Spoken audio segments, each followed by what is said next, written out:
fact that on balance we have been operating in an up market. However, there have been many opportunities for loss transactions even in markets such as these. You may have found out about a few of these yourselves, so I think the above facts have some significance. January 18, 1965. The question of conservatism. In looking at investment company performance, the question might be asked, yes, but aren't those companies run more conservatively than the partnership? If you ask that question of the investment company managements, they, in absolute honesty, would say they were more conservative. If you asked the first 100 security analysts you met, I am sure that a very large majority of them also would answer for the investment companies. I would disagree. I have over 90% of my net worth in BPL, and most of my family have percentages in that area, but of course that only demonstrates the sincerity of my view, not the validity of it. It is unquestionably true that the investment companies have their money more conventionally invested than we do. To many people, conventionality is indistinguishable from conservatism. In my view, this represents erroneous thinking. Neither a conventional nor an unconventional approach per se is conservative. Truly conservative actions arise from intelligent hypotheses, correct facts, and sound reasoning. These qualities may lead to conventional acts, but there have been many times when they have led to unorthodoxy. In some corner of the world they are probably still holding regular meetings of the Flat Earth Society. We derive no comfort because important people, vocal people, or great numbers of people agree with us. Nor do we derive comfort if they don't. A public opinion poll is no substitute for thought. When we really sit back with a smile on our face is when we run into a situation we can understand, where the facts are ascertainable and clear, and the course of action obvious. In that case, whether conventional or unconventional, whether others agree or disagree, we feel we are progressing in a conservative manner. The above may seem highly subjective. It is. You should prefer an objective approach to the question. I do. My suggestion as to one rational way to evaluate the conservativeness of past policies is to study performance in declining markets. We have only 3 years of declining markets in our table, and unfortunately, for purposes of this test only, they were all moderate declines. In all 3 of these years, we achieved appreciably better investment results than any of the more conventional portfolios. Specifically, if those 3 years had occurred in sequence, the cumulative results would have been Tricontinental Corp. minus 9.7%, Dow minus 20.6%, Massachusetts Investors Trust minus 20.9%, Lehman Corp. minus 22.3%, Investors Stock Fund minus 24.6%, Limited Partners 45%. We don't think this comparison is all important, but we do think it has some relevance. We certainly think it makes more sense than saying, we own, regardless of price, AT&T, General Electric, IBM, and General Motors, and are therefore conservative. In any event, evaluation of the conservatism of any investment program or management, including self-management, should be based upon rational objective standards, and I suggest performance in declining markets to be at least one meaningful test. January 20th, 1966. Diversification. Last year, in commenting on the inability of the overwhelming majority of investment managers to achieve performance superior to that of pure chance, I ascribed it primarily to the product of 1. Group decisions. My perhaps jaundiced view is that it is close to impossible for outstanding investment management to come from a group of any size, with all parties really participating in decisions. 2. A desire to conform to the policies and, to an extent, the portfolios of other large, well-regarded organizations. 3. An institutional framework whereby average is safe and the personal rewards for independent action are in no way commensurate with the general risk attached to such action. 4. An adherence to certain diversification practices which are irrational. And finally, and importantly, 5. Inertia. This year, in the material which went out in November, I specifically called your attention to a new ground rule reading 7. We diversify substantially less than most investment operations. We might invest up to 40% of our net worth in a single security under conditions coupling an extremely high probability that our facts and reasoning are correct, with a very low probability that anything could drastically change the underlying value of the investment. We are obviously following a policy regarding diversification which differs markedly from that of practically all public investment operations. Frankly, there is nothing I would like better than to have 50 different investment opportunities, all of which have a mathematical expectation. This term reflects the range of all possible relative performances, including negative ones, adjusted for the probability of each, no yawning please, of achieving performance surpassing the Dow by, say, 15 percentage points per annum. If the 50 individual expectations were not intercorrelated, what happens to one is associated with what happens to the other, I could put 2% of our capital into each one and sit back with a very high degree of certainty that our overall results would be very close to such a 15 percentage point advantage. It doesn't work that way. We have to work extremely hard to find just a very few attractive investment situations. Such a situation, by definition, is one where my expectation, defined as above, of performance is at least 10 percentage points per annum superior to the Dow.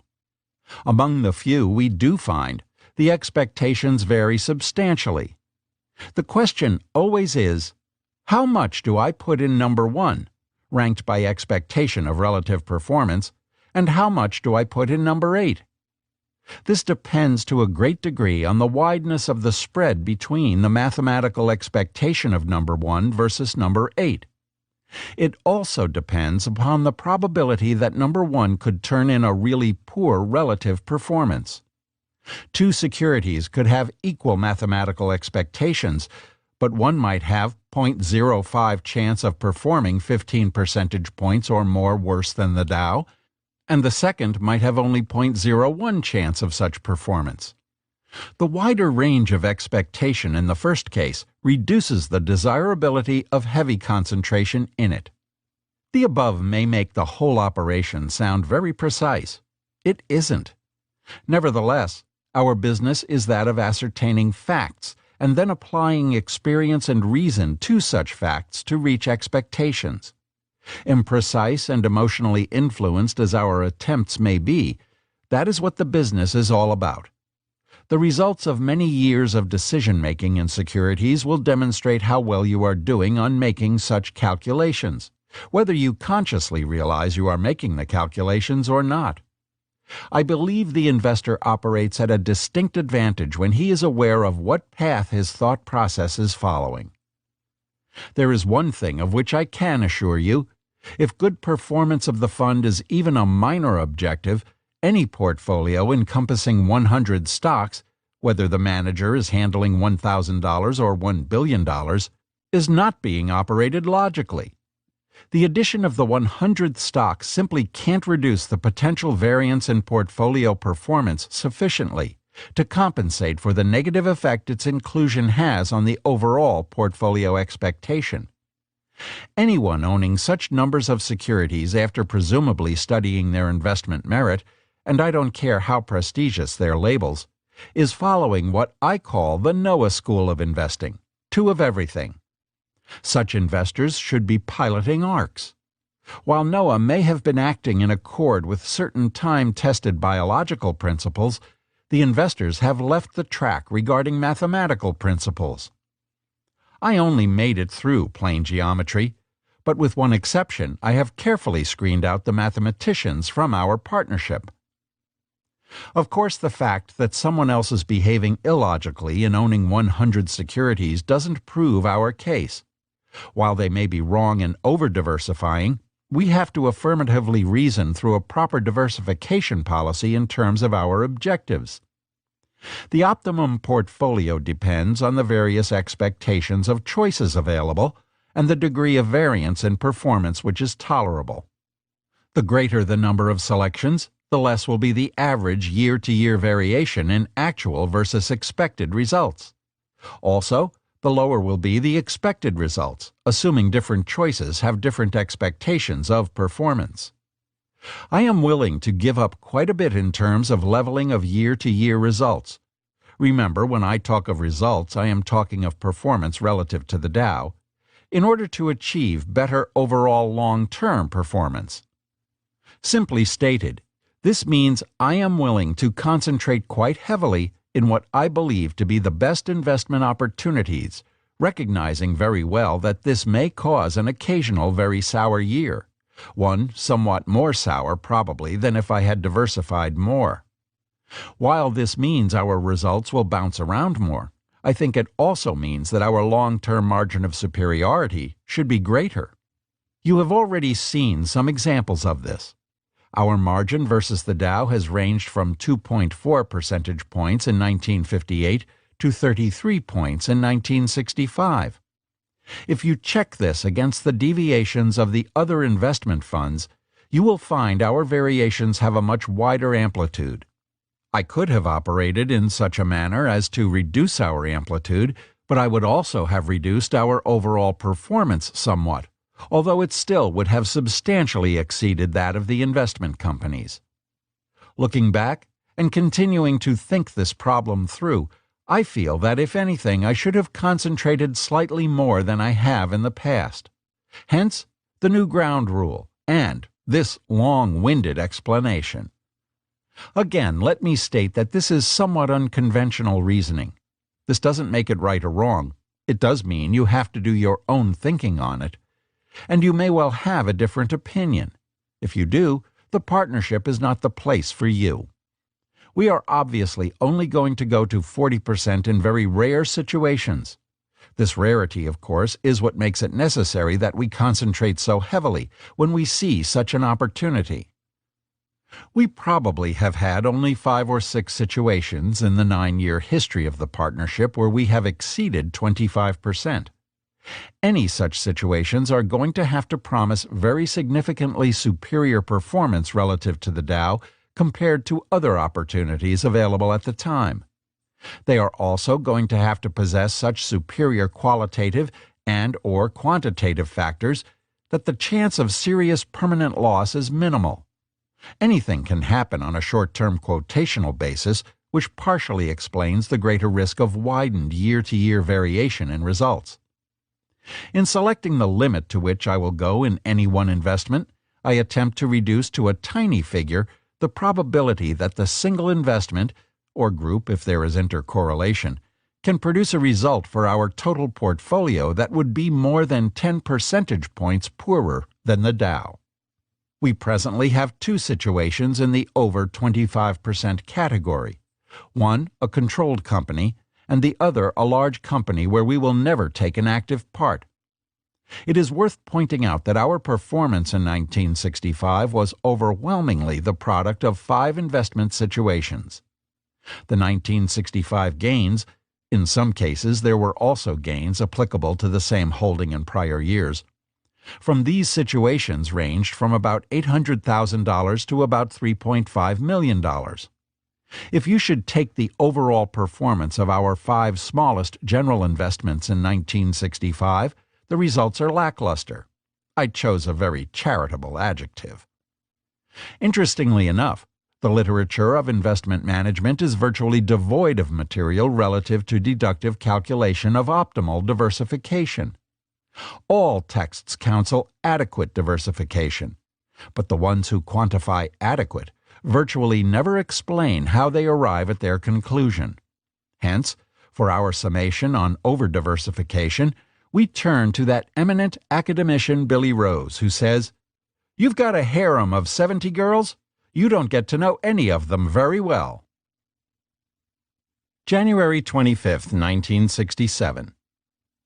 Our relative performance in this category, generals relatively undervalued, was the best we have ever had, due to one holding which was our largest investment at year-end 1965 and also year-end 1966.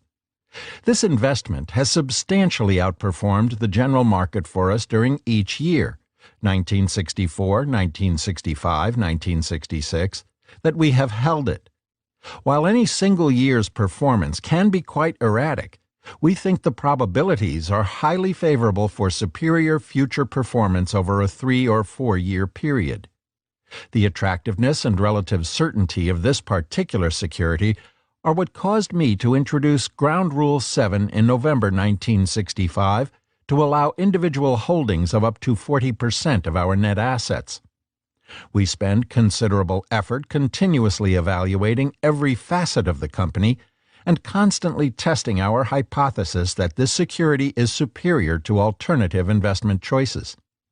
Such constant evaluation and comparison at shifting prices is absolutely essential to our investment operation. It would be much more pleasant, and indicate a more favorable future, to report that our results in the General's relatively undervalued category represented 15 securities in 10 industries, practically all of which outperformed the market. We simply don't have that many good ideas. As mentioned above, new ideas are continually measured against present ideas, and we will not make shifts if the effect is to downgrade expectable performance. This policy has resulted in limited activity in recent years when we have felt so strongly about the relative merits of our largest holding. Such a condition has meant that realized gains have been a much smaller portion of total performance than in earlier years when the flow of good ideas was more substantial. The sort of concentration we have in this category is bound to produce wide swings in short-term performance, some most certainly unpleasant. There have already been some of these applicable to shorter time spans than I use in reporting to partners. This is one reason I think frequent reporting to be foolish and potentially misleading in a long-term oriented business such as ours. Personally, within the limits expressed in last year's letter on diversification, I am willing to trade the pains, forget about the pleasures, of substantial short-term variance in exchange for maximization of long-term performance. However, I am not willing to incur risk of substantial permanent capital loss in seeking to better long-term performance. To be perfectly clear, under our policy of concentration of holdings, partners should be completely prepared for periods of substantial underperformance, far more likely in sharply rising markets, to offset the occasional overperformance such as we have experienced in 1965 and 1966, and as a price we pay for hoped-for good long-term performance. All this talk about the long pull has caused one partner to observe that even 5 minutes is a long time if one's head is being held under water. This is the reason, of course, that we use borrowed money very sparingly in our operation. Average bank borrowings during 1966 were well under 10% of average net worth. Compounded wisdom. Buffett notes that as long as the minimum amount of diversification is achieved, 6 to 8 stocks in different businesses, the year-to-year amplitude of performance is likely to be wider, but the expected cumulative returns should be higher. He said, "Looking back and continuing to think this problem through, I feel that, if anything, I should have concentrated slightly more than I have in the past." Stan Druckenmiller, reflecting on his unbelievable success as an investor, said that the only way to make superior returns is to concentrate heavily. He thinks, "Diversification and all the stuff they're teaching at business school today is probably the most misguided concept everywhere. And if you look at great investors that are as different as Warren Buffett, Carl Icahn, Ken Langone, they tend to be very, very concentrated bets. They see something, they bet it, and they bet the ranch on it. The mistake I'd say 98% of the money managers and individuals make is they feel like they got to be playing in a bunch of stuff." Buffett's views on conservatism versus conventionalism contain many core-orienting concepts that are critical to successful value investing. Think independently, ignore the crowd, and trust your own convictions. The best in the field balance being sufficiently arrogant enough to stand apart from the masses, with the humility required to know their limitations. When they find opportunities that just sing to them, they bet and bet big. Those who overly diversify think they're reducing risk, but there is a limit to the benefits of diversification, and we need to remind ourselves that investing is not a mathematical exercise. While mathematical tools are widely available, they are based on faulty premises and spit out faulty conclusions. Equally fuzzy thinking around taxes is an error of the same sort. As we'll hear in the next chapter, investors will often go to great lengths to minimize their tax bills and end up risking a reduction to their after-tax rate of gain. Chapter 11. Taxes. More investment sins are probably committed by otherwise quite intelligent people because of tax considerations than from any other cause. January 18, 1965. Given two otherwise identical investment options, it's axiomatic that the better return will come from the one taxed at the lower rate. Perhaps less obvious, but equally true, is that when the tax rate is equal, the better return will come from the one taxed later. While a tax liability is borne the moment an investment goes to profit, it doesn't get paid until the investment is sold. Deferred tax liabilities, DTLs, from unrealized capital gains are best thought of as highly attractive interest-free loans from the government, with terms so favorable no bank would ever make them. They charge no interest and have no specific due date.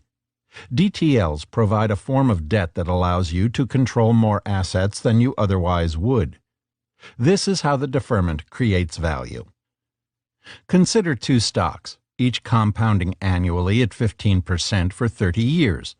We'll assume everyone's capital gains rate is 35% to make our calculations easier. The investor who jumps back and forth between the two stocks each year will also have their gains taxed each year. The 15% pre-tax rate will slip down to 9.75% after tax. 15% times 1 minus tax rate equals 9.75%. $10,000 invested today will be worth $150,000 in 30 years at this rate. Not bad. However, if the investor instead holds just one stock for all 30 years and gets taxed just once at the end, they get the same pre-tax rate of 15%, but the after-tax rate improves to 13.3%. The same $10,000 will compound at an extra 3.55% and will ultimately produce 2.5 times as many after-tax dollars after 30 years. The deferral of taxes provides a form of financial leverage that allows the second investor to control more assets for longer. When each year's gains are taxed annually, there is no deferral, and thus no benefit from leverage. That's what makes DTLs so attractive. Buffett appreciates but doesn't obsess over these benefits, and is deliberate in pointing out the degree to which bad decisions are made based on fuzzy tax considerations. While there's no doubt, as we've just seen, that tax minimization strategies can boost your results, investors can get it backward when they prioritize minimizing the tax rate ahead of the compounding rate. The allure of avoiding a check to Uncle Sam leads Buffett to make the claim heard at the beginning of this chapter. Tax considerations often lead many otherwise smart people to bad investment decisions. Means and ends confused. The letters teach investors to always assess the value of their holdings as if they've already been liquidated. He would tell you your net worth is the market value of your holdings less the tax payable upon sale. That's the proper way to think about it. You have to deduct the current tax liability from your gains as you go, even though they won't actually be paid until later. For example, if you put $50,000 into a handful of stocks that subsequently double, your net worth is not $100,000, even though that's the figure likely appearing at the top of your brokerage statement. Assuming the normal 35% capital gains rate applies, an unpaid tax bill of $17,500, 35% of the $50,000 gain, will come due when the stocks are sold. You have to train yourself to think of your holdings in terms of your net worth, or what you would have left if you sold everything tomorrow and paid the tax, which in this example is $82,500. This is the true value of your holdings, what Buffett would say is available to buy groceries with. It's what we're trying to maximize as investors. When you sell an investment at a profit, you have to pay back the deferred tax loan you incurred. Thinking about taxes in this way, repaying a loan as opposed to paying a tax, can help keep you from confusing maximizing net worth, primary goal, with minimizing taxes, secondary goal. The knee-jerk reaction to minimize taxes can come at the expense of choosing the optimal securities to own. This can be a very expensive mistake. Buffett makes this very clear when he says that, except in very unusual cases, I will readily admit there are some cases, the amount of the tax is of minor importance if the difference in expectable performance is significant. And any isolation of low-basis securities merely freezes a portion of net worth at a compounding factor identical with the assets isolated. While this may work out either well or badly in individual cases, it is a nullification of investment management. Clearly, holding on to a group of less attractive stocks to avoid an unavoidable tax bill is a bad strategy. Buffett was even more explicit. What is one really trying to do in the investment world? Not pay the least taxes, although that may be a factor to be considered in achieving the end.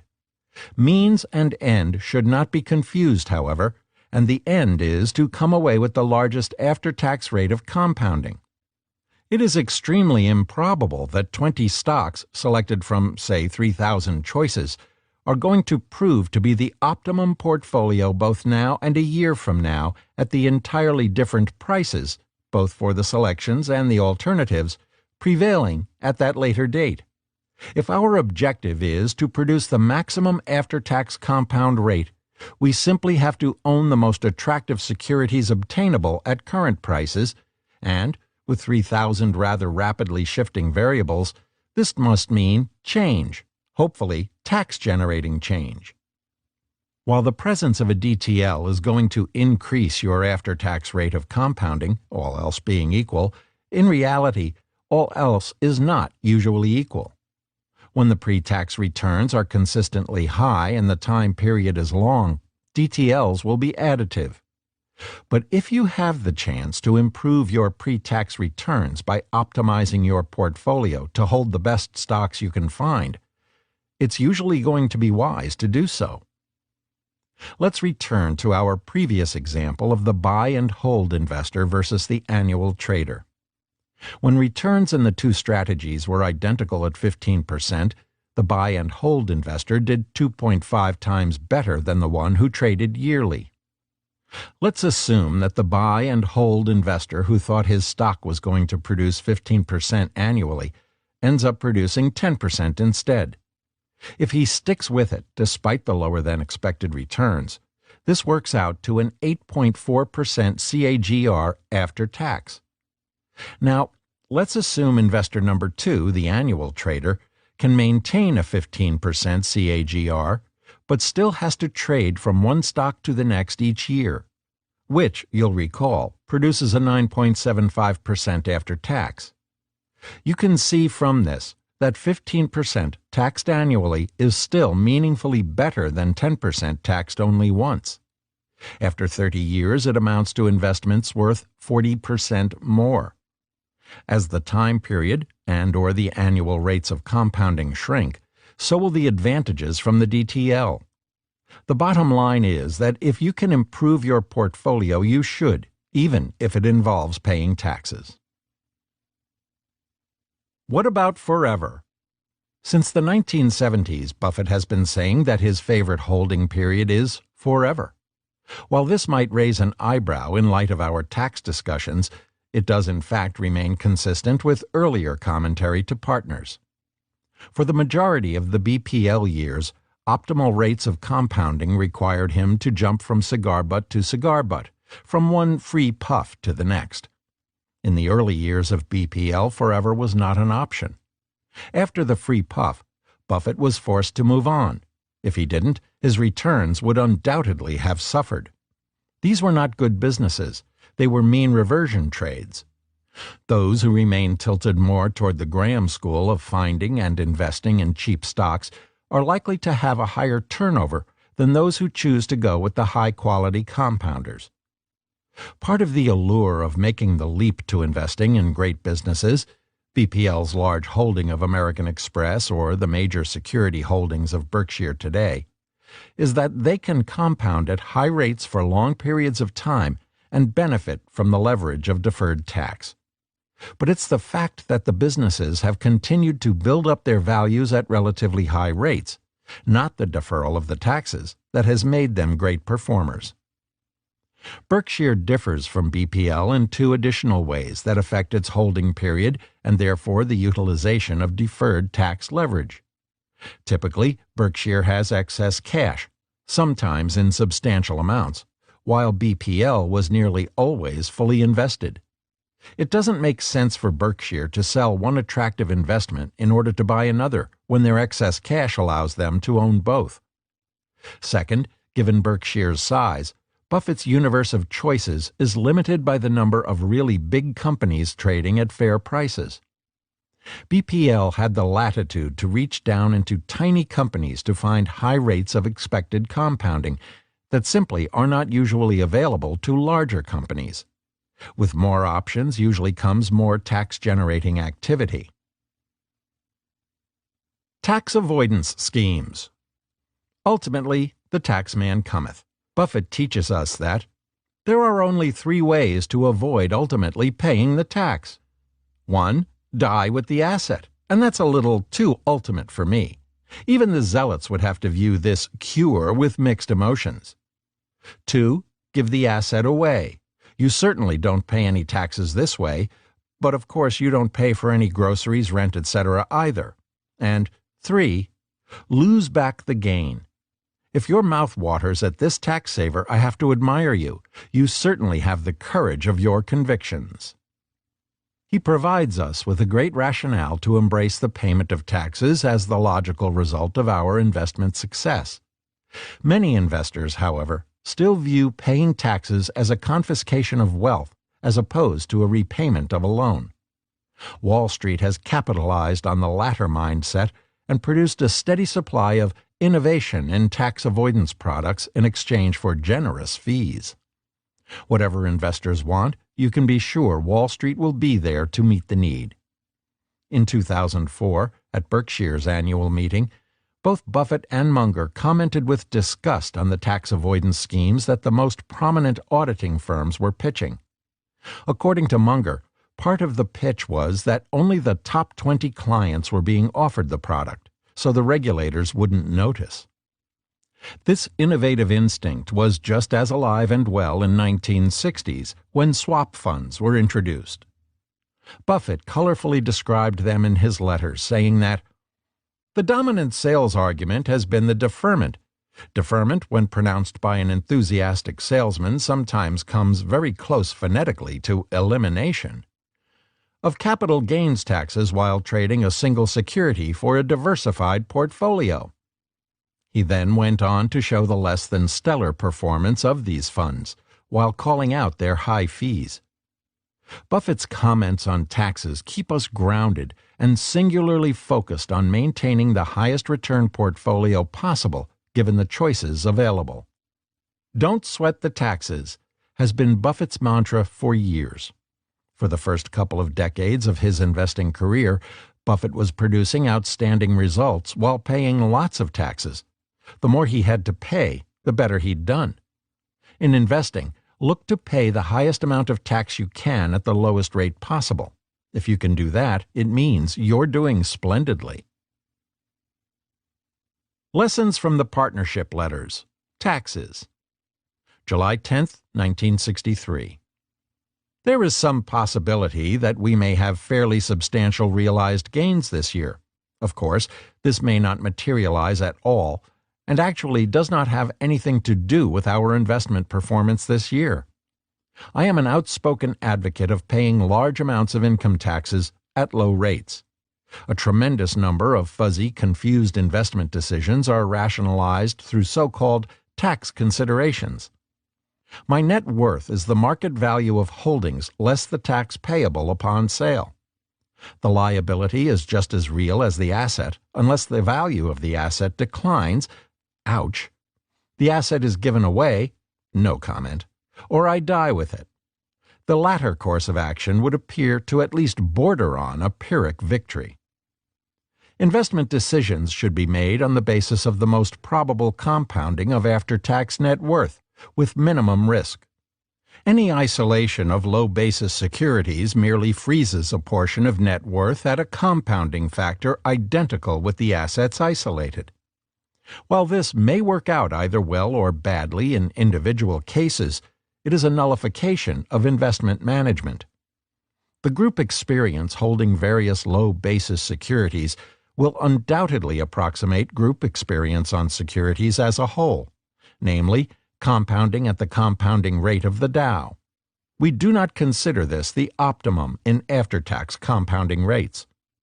I have said before that if earnings from the partnership can potentially amount to a sizable portion of your total taxable income, the safe thing to do is to estimate this year the same tax you incurred last year.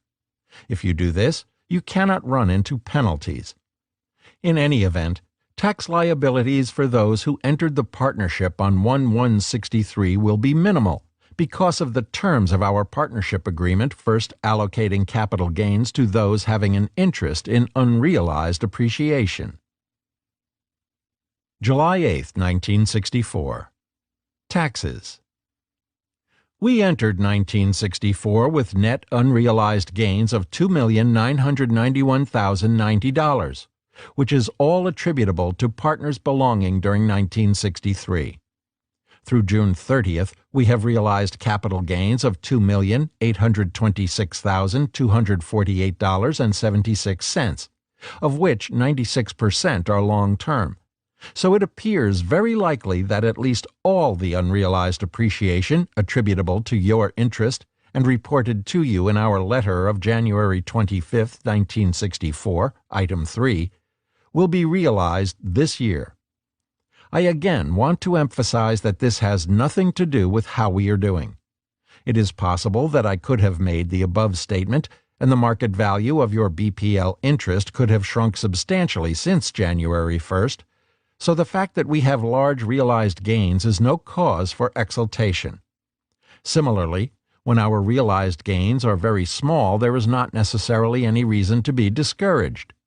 We do not play any games to either accelerate or defer taxes. We make investment decisions based on our evaluation of the most profitable combination of probabilities. If this means paying taxes, I'm glad the rates on long-term capital gains are as low as they are. January 18, 1965. Taxes. We have had a chorus of groans this year regarding partners' tax liabilities. Of course, we also might have had a few if the tax sheet had gone out blank. More investment sins are probably committed by otherwise quite intelligent people because of tax considerations than from any other cause. One of my friends, a noted West Coast philosopher, maintains that a majority of life's errors are caused by forgetting what one is really trying to do. This is certainly the case when an emotionally supercharged element like taxes enters the picture. I have another friend, a noted East Coast philosopher, who says it isn't the lack of representation he minds, it's the taxation. Let's get back to the West Coast. What is one really trying to do in the investment world? Not pay the least taxes, although that may be a factor to be considered in achieving the end.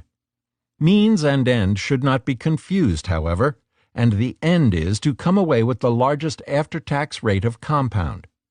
Quite obviously, if two courses of action promise equal rates of pre-tax compound, and one involves incurring taxes and the other doesn't, the latter course is superior. However, we find this is rarely the case. It is extremely improbable that 20 stocks selected from, say, 3,000 choices are going to prove to be the optimum portfolio both now and a year from now at the entirely different prices, both for the selections and the alternatives, prevailing at that later date. If our objective is to produce the maximum after-tax compound rate, we simply have to own the most attractive securities obtainable at current prices. And, with 3,000 rather rapidly shifting variables, this must mean change, hopefully tax-generating change. It is obvious that the performance of a stock last year or last month is no reason, per se, to either own it or to not own it now. It is obvious that an inability to get even in a security that has declined is of no importance. It is obvious that the inner warm glow that results from having held a winner last year is of no importance in making a decision as to whether it belongs in an optimum portfolio this year. If gains are involved, changing portfolios involves paying taxes. Except in very unusual cases, I will readily admit there are some cases, the amount of the tax is of minor importance if the difference in expectable performance is significant. I have never been able to understand why the tax comes as such a body blow to many people, since the rate on long-term capital gain is lower than on most lines of endeavor. Tax policy indicates digging ditches is regarded as socially less desirable than shuffling stock certificates. I have a large percentage of pragmatists in the audience, so I had better get off that idealistic kick. There are only 3 ways to avoid ultimately paying the tax. 1. Die with the asset. And that's a little too ultimate for me. Even the zealots would have to view this cure with mixed emotions. 2. Give the asset away. You certainly don't pay any taxes this way, but of course you don't pay for any groceries, rent, etc. either. And 3. Lose back the gain. If your mouth waters at this tax saver, I have to admire you. You certainly have the courage of your convictions. So it is going to continue to be the policy of BPL to try to maximize investment gains, not minimize taxes. We will do our level best to create the maximum revenue for the Treasury at the lowest rates the rules will allow. An interesting sidelight on this whole business of taxes vis-à-vis investment management has appeared in the last few years. This has arisen through the creation of so-called swap funds, which are investment companies created by the exchange of the investment company's shares for general market securities held by potential investors. The dominant sales argument has been the deferment, when pronounced by an enthusiastic salesman, sometimes comes very close phonetically to elimination, of capital gains taxes while trading a single security for a diversified portfolio. The tax will only finally be paid when the swap fund's shares are redeemed. For the lucky ones, it will be avoided entirely when any of those delightful alternatives mentioned 2 paragraphs earlier eventuates. The reasoning implicit in the swapee's action is rather interesting. He obviously doesn't really want to hold what he is holding, or he wouldn't jump at the chance to swap it, and pay a fairly healthy commission, usually up to $100,000. For a grab bag of similar hot potatoes held by other tax-numbed investors. In all fairness, I should point out that after all offerees have submitted their securities for exchange and had a chance to review the proposed portfolio, they have a chance to back out, but I understand a relatively small proportion do so. There have been 12 such funds, that I know of, established since origination of the idea in 1960. And several more are currently in the works. The idea is not without appeal, since sales totaled well over $600 million. All of the funds retain an investment manager to whom they usually pay half of 1% of asset value. This investment manager faces an interesting problem. He is paid to manage the fund intelligently. In each of the 5 largest funds, this fee currently ranges from $250,000 to $700,000 per year. But because of the low tax basis inherited from the contributors of securities, virtually his every move creates capital gains tax liabilities. And of course, he knows that if he incurs such liabilities, he is doing so for people who are probably quite sensitive to taxes, or they wouldn't own shares in the swap fund in the first place. I am putting all of this a bit strongly, and I am sure there are some cases where a swap fund may be the best answer to an individual's combined tax and investment problems. Nevertheless, I feel they offer a very interesting test tube to measure the ability of some of the most respected investment advisors when they are trying to manage money without paying significant taxes. The three largest swap funds were all organized in 1961, and combined have assets now of about $300 million. One of these, Diversification Fund, reports on a fiscal year basis, which makes extraction of relevant data quite difficult for calendar year comparisons. The other two, Federal Street Fund and Westminster Fund, respectively first and third largest in the group, are managed by investment advisors who oversee at least $2 billion of institutional money. Here's how they shape up for all full years of existence. In 1962, Federal Street minus 19%, Westminster minus 22.5%, Dow minus 7.6%. In 1963, Federal Street 17%, Westminster 18.7%, Dow 20.6%. In 1964, Federal Street 13.8%, Westminster 12.3%, Dow 18.7%. Annual compounded rate, Federal Street 2.6%, Westminster 1.1%, Dow 9.8%. This is strictly the management record. No allowance has been made for the commission in entering, and any taxes paid by the fund on behalf of the shareholders have been added back to performance. Anyone for taxes? Compounded wisdom. Fuzzy thinking around taxes can sometimes get in the way of what we're actually after, the highest possible rate of after-tax compounding. Usually, your stock picking is going to be the major factor in determining that outcome, while taxes will play only a minor role. The size of your funds, and probably more germane, the size of the funds of an outside manager, can also play a role. The question of size is not nearly as straightforward as you might think, and it's our next topic. Chapter 12. Size versus Performance. Our idea inventory has always seemed to be 10% ahead of our bank account. If that should change, you can count on hearing from me. January 18, 1964. As the markets marched steadily higher through the partnership years, Buffett was continuously assessing the potential impact the rapid growth of BPL's assets might have on his future performance. For many years he courted new investors and saw the increased funds as a positive. However, once BPL's assets grew beyond what his investment ideas could absorb, Buffett stopped accepting new partners.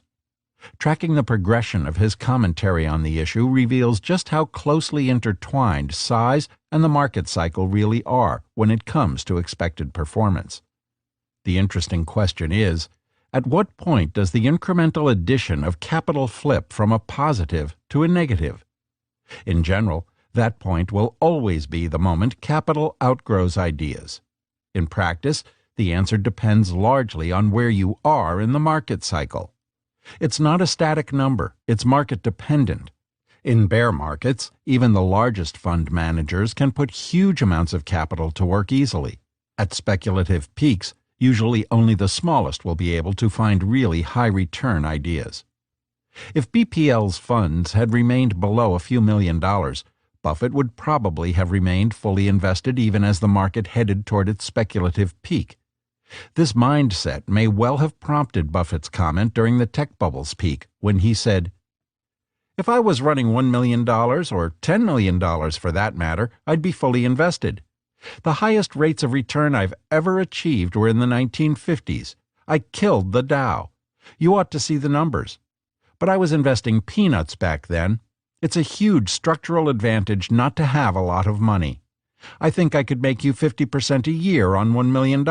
No, I know I could. I guarantee that. The idea that the larger the funds, the harder it gets, is true only after a certain threshold is crossed. Investing a few $1,000s or a few $100,000 is almost never going to be more difficult, no matter what the market environment.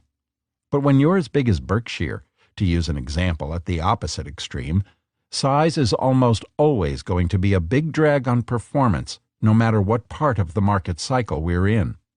With tens of billions in excess capital, only a small number of companies exist that are big enough to even qualify as investments, and they are well followed and typically efficiently priced.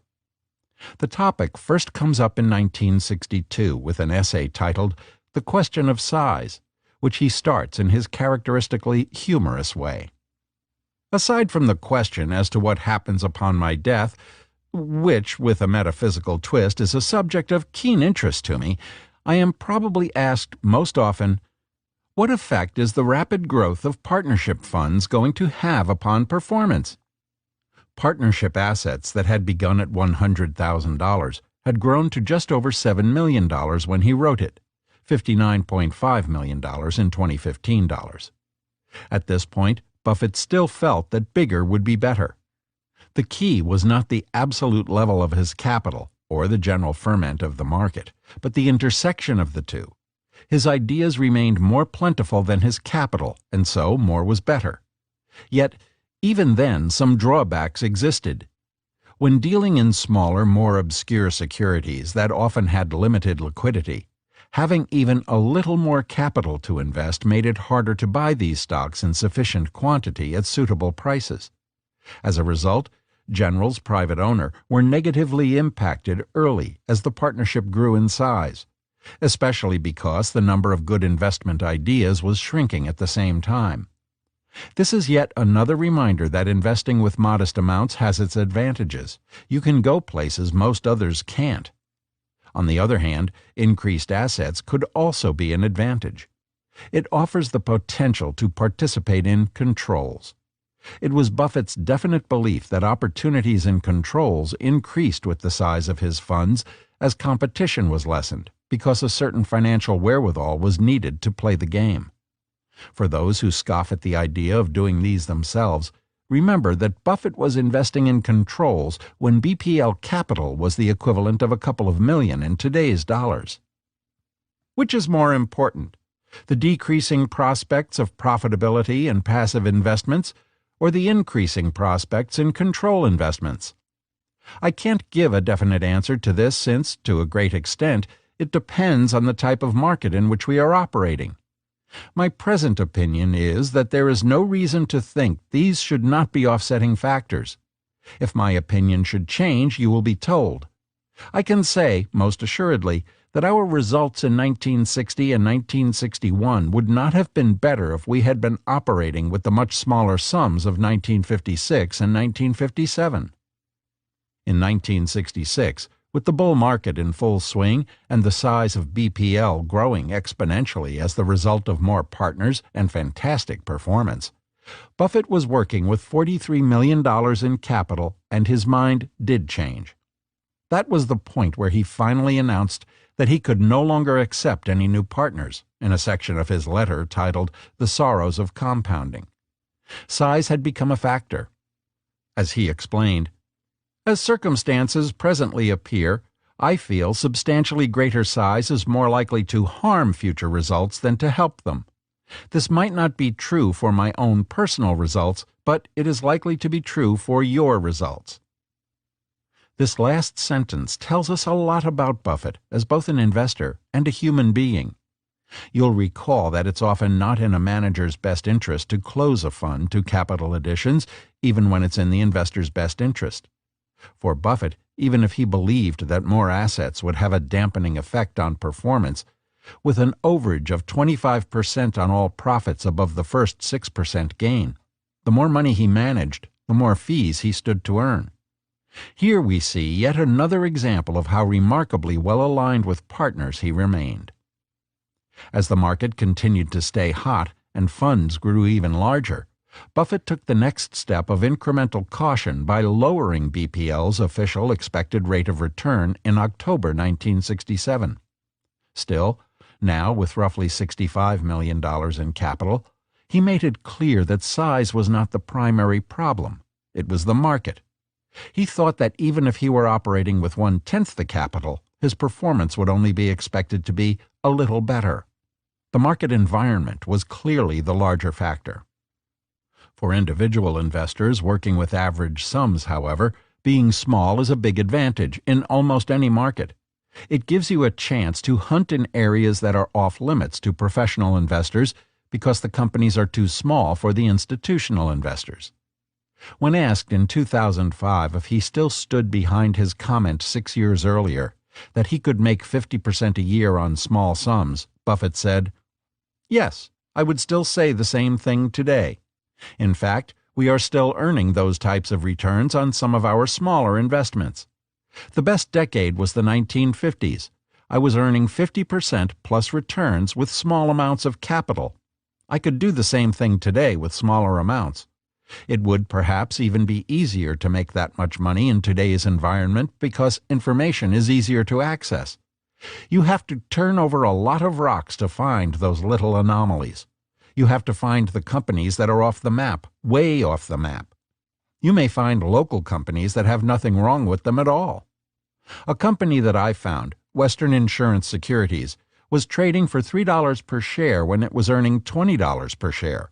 I tried to buy up as much of it as possible. No one will tell you about these businesses. You have to find them. There will always be some point, however, where the law of large numbers begins to kick in and the additional dollar begins to introduce incrementally lower returns. After the threshold has been breached, larger funds lower potential returns. If you're investing your own capital, this is unlikely to be an issue. But if you're investing in a fund, it can be an issue worth monitoring. It fluctuates with the market cycle. At bear market lows, it will be higher. Big managers can put gobs of money out at high rates of return. And at market peaks, it will be lower. Only the smallest will thrive. No matter where you find yourself in the market cycle, use BPL's history to get a fix on the question of size. When your ideas outweigh your capital, bigger is better. But the moment assets outnumber ideas, being bigger will lower the future rate of gains, in percent but not necessarily in dollars. Keep the following 2 points in mind, therefore, when considering an investment where size is a factor. Recognize that the record of professional investors working with small sums should naturally be better, all else being equal, and consider the impact their current size might have on their future performance. Professional managers have a financial bias toward increased size that can, at times, be contrary to your own interests. Lessons from the Partnership Letters. The Question of Size. January 24, 1962. The Question of Size. Aside from the question as to what happens upon my death, which, with a metaphysical twist, is a subject of keen interest to me, I am probably asked most often, what effect is the rapid growth of partnership funds going to have upon performance? Larger funds tug in two directions. From the standpoint of passive investments, where we do not attempt by the size of our investment to influence corporate policies, larger sums hurt results. For the mutual fund or trust department investing in securities with very broad markets, the effect of large sums should be to penalize results only very slightly. Buying 10,000 shares of General Motors is only slightly more costly, on the basis of mathematical expectancy, than buying 1,000 or 100 shares. In some of the securities in which we deal, but not all by any means, buying 10,000 shares is much more difficult than buying 100 and is sometimes impossible. Therefore, for a portion of our portfolio, larger sums are definitely disadvantageous. For a larger portion of the portfolio, I would say increased sums are only slightly disadvantageous. This category includes most of our workouts and some generals. However, in the case of control situations, increased funds are a definite advantage. A Sanborn map cannot be accomplished without the wherewithal. My definite belief is that the opportunities increase in this field as the funds increase. This is due to the sharp fall-off in competition as the ante mounts, plus the important positive correlation that exists between increased size of company and lack of concentrated ownership of that company's stock. Which is more important, the decreasing prospects of profitability in passive investments or the increasing prospects in control investments? I can't give a definite answer to this, since to a great extent it depends on the type of market in which we are operating. My present opinion is that there is no reason to think these should not be offsetting factors. If my opinion should change, you will be told. I can say most assuredly that our results in 1960 and 1961 would not have been better if we had been operating with the much smaller sums of 1956 and 1957. January 18, 1963. Partners have sometimes expressed concern as to the effect of size upon performance. This subject was reflected upon in last year's annual letter. The conclusion reached was that there were some situations where larger sums helped and some where they hindered. But on balance, I did not feel they would penalize performance. I promised to inform partners if my conclusions on this should change. At the beginning of 1957, combined limited partnership assets totaled $303,726 and grew to $7,178,500 at the beginning of 1962. To date, anyway, our margin over the Dow has indicated no tendency to narrow as funds increase. January 18, 1964. We are starting off the year with net assets of $17,454,900. Our rapid increase in assets always raises the question of whether this will result in a dilution of future performance. To date, there is more of a positive than inverse correlation between size of the partnership and its margin over the Dow. This should not be taken seriously, however. Larger sums may be an advantage at some times and a disadvantage at others. My opinion is that our present portfolio could not be improved if our assets were $1 million or $5 million. Our idea inventory has always seemed to be 10% ahead of our bank account. If that should change, you can count on hearing from me. January 18, 1965. Our past policy has been to admit close relatives of present partners without a minimum capital limitation. This year, a flood of children, grandchildren, etc. appeared which called this policy into question. Therefore, I have decided to institute a $25,000 minimum on interests of immediate relatives of present partners. January 20, 1966. The sorrows of compounding. Usually, at this point in my letter, I have paused to modestly attempt to set straight the historical errors of the last 400 or 500 years. While it might seem difficult to accomplish this in only a few paragraphs a year, I feel I have done my share to reshape world opinion on Columbus, Isabella, Francis I, Peter Minuit, and the Manhattan Indians. A byproduct of this endeavor has been to demonstrate the overwhelming power of compound interest. To ensure reader attention, I have entitled these essays, The Joys of Compounding. The sharp-eyed may notice a slight change this year.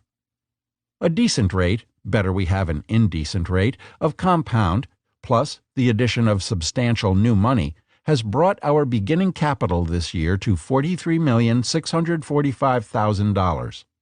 Several times in the past I have raised the question whether increasing amounts of capital would harm our investment performance. Each time I have answered negatively and promised you that if my opinion changed, I would promptly report it. I do not feel that increased capital has hurt our operation to date. As a matter of fact, I believe that we have done somewhat better during the past few years with the capital we have had in the partnership than we would have done if we had been working with a substantially smaller amount. This was due to the partly fortuitous development of several investments that were just the right size for us, big enough to be significant and small enough to handle. I now feel that we are much closer to the point where increased size may prove disadvantageous. I don't want to ascribe too much precision to that statement, since there are many variables involved. What may be the optimum size under some market and business circumstances can be substantially more or less than optimum under other circumstances. There have been a few times in the past when, on a very short-term basis, I have felt it would have been advantageous to be smaller, but substantially more times when the converse was true. Nevertheless, as circumstances presently appear, I feel substantially greater size is more likely to harm future results than to help them. This might not be true for my own personal results, but it is likely to be true for your results. Therefore, unless it appears that circumstances have changed, under some conditions added capital would improve results, or unless new partners can bring some asset to the partnership other than simply capital, I intend to admit no additional partners to BPL. The only way to make this effective is to apply it across the board, and I have notified Susie that if we have any more children, it is up to her to find some other partnership for them.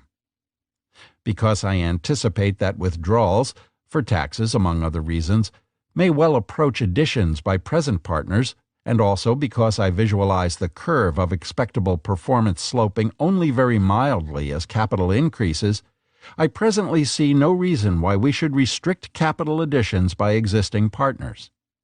The medically oriented probably will interpret this entire section as conclusive evidence that an effective anti-thyroid pill has been developed. Compounded wisdom. There are clear advantages to investing modest amounts of capital. Tiny, obscure, and underfollowed companies tend to be least efficiently priced and offer the most fertile ground for opportunities. Sanborn Map and Dempster Mill, where Buffett had huge percentages of the partnership invested in the early years, would be considered microcap companies today. Over time, opportunities of this size became too small. BPL could not put enough capital into them for even outstanding returns in the individual investments to have a meaningful impact on overall returns. Individuals who are willing to do their own work, however, can usually concentrate on these companies and find value in most market environments. However, after funds cross a certain size threshold, the market cycle is going to have a larger impact on an investor's potential returns and ability to find sufficient quantities of suitable investment choices.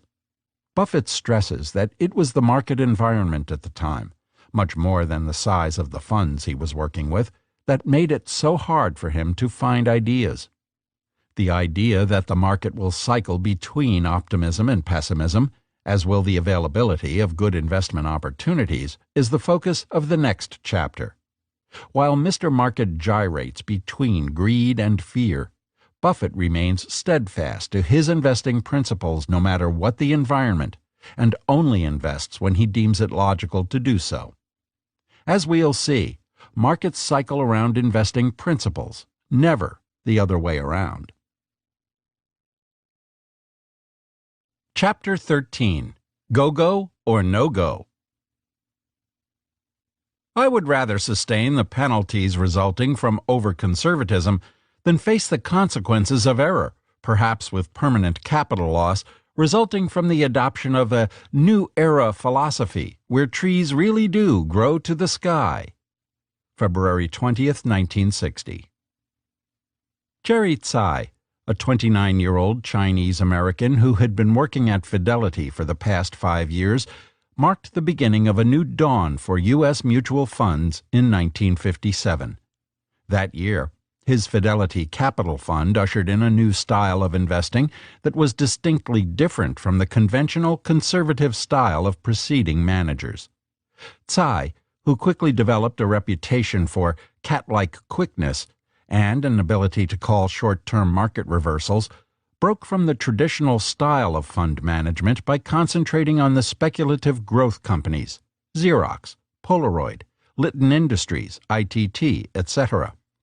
Companies the old guard saw as completely unseasoned, risky, and uninvestable. At the time, his activities were considered to be closer to gambling than investing, But the market's proclivity for risk was just starting to percolate after being largely dormant since the Depression era. Jerry Tsai was right there with a new kind of investment product for those with an emerging, fiercely speculative appetite. They called them performance funds. If anyone can be thought of as Buffett's mirror opposite during the partnership years, it's Jerry Tsai. Both men started their investment operations in the second half of the 1950s, and both got out as the 60s came to a close. But they shared little else, especially when it came to their approach, personal results, and the results of those who invested with them. If Buffett was kissing the babies, Tsai was stealing their lollipops. Comparing the two men provides insight into the environment BPL was operating in throughout the 1950s and 60s, showing just how special the partnership was and highlighting some of the unique aspects of Buffett's actions and thought process. As the 1950s were drawing to a close, an investing public that had previously been interested in buying stocks directly shifted its preference to mutual funds. The tailwind for the industry was enormous. In 1946, Fidelity was managing $13 million. By 1966, its assets had grown to $2.7 billion. As the big bull run of the 1960s got underway, the era came to be known as the go-go years, so named because of its fast-paced, frenetic character. The timing of Jerry Tsai's new fund and the speculative style he espoused, combined with the shifting preferences of the investing public to launch his fund, his career, and his reputation into the stratosphere.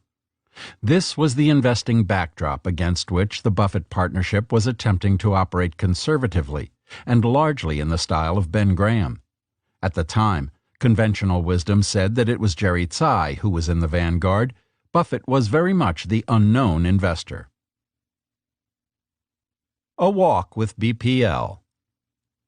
As we know, Buffett's own venture got underway in May 1956. At the time, he and Tsai were looking at the same market, but seeing two different things. The Dow had nearly doubled from its low ebb in the recession 3 years before, and it was hard to call it obviously attractive. In fact, Graham himself had testified in front of the U.S. Senate's Fulbright Committee in 1955 that the market was too high. Buffett was also generally cautious, but, with modest capital in those early years, there was more to choose from, and his ideas remained plentiful. Over the next decade, the higher stocks went, the more fervent his warnings became. This comes from his very first letter in 1956. My view of the general market level is that it is priced above intrinsic value. This view relates to blue-chip securities. This view, if accurate, carries with it the possibility of a substantial decline in all stock prices, both undervalued and otherwise. In any event, I think the probability is very slight that current market levels will be thought of as cheap 5 years from now. As the years marched on, the market continued to advance, and BPL's assets continued to grow. New ideas were becoming increasingly scarce, and Buffett grew increasingly cautious. Throughout the late 1950s and into the mid-1960s, the market was rising faster than the fundamentals of American business were improving, building in a speculative element that could not possibly last. Buffett knew a correction could occur at any time.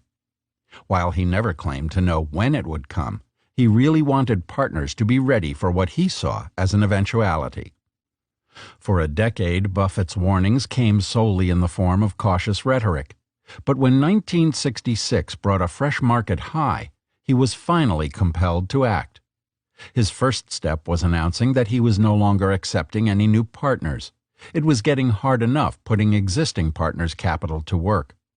Then, in the fall of 1967, he took the next step of dramatically halving the partnership's stated performance goal of 10% relative to the Dow, and warned that he was unlikely to be up more than 9% on an absolute basis in any given year. Up to that point, BPL had been compounding its gains at an average rate of 29.8% per year.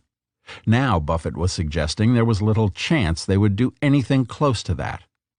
In the letter announcing his reduced goals, his tone regarding the general market had become outright severe. While he was telling partners that he understood if they had better places to invest, given his lower return expectations, and some actually withdrew, his cautionary rhetoric was not reflected in his actual performance results. The gain in 1968 alone was 58.8%, his best ever. Not only was this whopper of a year his highest percentage return year, but it occurred at a time when he was managing the most capital. Profits for 1968 were $40 million. In just 2 short years, BPL's assets had doubled once again. As good as recent performance had been, he had simply run out of suitable ideas. While partners didn't know it, the end was near. I can't emphasize too strongly that the quality and quantity of ideas is presently at an all-time low, the product of the factors mentioned in my October 9, 1967 letter, which have largely been intensified since then. Conglomerates. One facet of the late 1960s market environment responsible for soaking up BPL's pool of new ideas was the birth and ascension of the great conglomerates, Litton, Teledyne, Textron, ITT, etc., some of which still exist today. John Brooks's account of the period, the go-go years, summed up the unscrupulous way they came into being. In the 60s, as Wall Street moved rapidly through the revolution that made it the first genuinely public securities market in the world's history, the crucial new element in stock trading was the financial and accounting naivete of the millions of new investors. Brooks was talking, in part, about a new phenomenon that had emerged largely in this decade, the price-earnings (PE) ratio, which was calculated by dividing the price of a company's shares by its earnings. The 1961 annual report of Sanborn Mapp and Berkshire Hathaway, for instance, didn't even report earnings on a per-share basis. PE's principal drawback as an investing tool is that all the assumptions used in the discounted cash flow approach are implicit as opposed to explicit, meaning the assumed growth in cash flow and the investment required to fund that growth are not clearly distinguished. Two companies could easily both trade at 10 times PE and produce vastly different results. PE is not a bad measure per se, it's just a really blunt tool. I think of it like using a magic marker to take notes. Why would you do that when you can use a pen? In any event, PE had just come into vogue, and the conglomerates soon figured out that they could use it to fool the market for some time. They discovered that they could acquire companies with low PE ratios, and their stock would go up because it held its higher PE ratio. The additional earnings were being capitalized at a higher rate. Now, you would think that when, for example, two companies of equal size merge, and one has a PE of 10 and the other 20, the combined company would trade at the combined average multiple, a PE of 15. This is what typically happens. But the market was fooled for many of these early conglomerate years into thinking otherwise. This gets to Brooks's second set of naive actors, the accountants. Through various accounting methods used when one company buys another that are no longer permissible, as well as the use of certain types of hybrid securities that in a limited quantity of suitable securities, the result becomes highly unpredictable. In some ways it is fascinating to watch, and in other ways it is appalling. While Buffett and Tsai both came out of the 1960s nearly $30 million wealthier, Tsai's money came from the sale of his fund, while Buffett simply took his share of the partnership's capital. From the start, he had plowed nearly all his performance fees back into the partnership, where they compounded along with everyone else's. Certainly he could have made even more if he had also decided to sell the partnership, but he opted to close instead.